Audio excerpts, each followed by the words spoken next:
isang caramel macchiato. Ikaw, babe, anong sa'yo?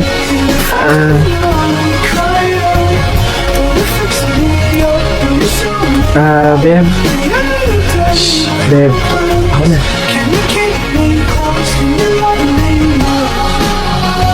Kuya, dalawang intramuros ko. Babe, ito na, wag na, meron ako. Okay lang yan, babe. Dagdag mo na lang yan sa pamakain mo bukas. Diba? Babe, excited na ako. Next week na yung tour natin. Nagbayad ka na ba? Babe, hindi ako sasama eh. Ang mahal kasi. Wala kaming budget para doon. Ganun ba? Okay, sige. Sagot ko na. Ako na magbabayad. Babe, wag na. Ano ka ba? Hindi mo naman kailangan gawin yun eh. Ang dami mo na lang nililibre para sa akin eh. Okay lang ako, promise. Ano ka ba? Papayag ba ako na hindi kasama yung best friend ko doon? Next time, kapag ikaw yung meron, hindi ako naman yung ilibre mo. Galing lang yun. Doon na.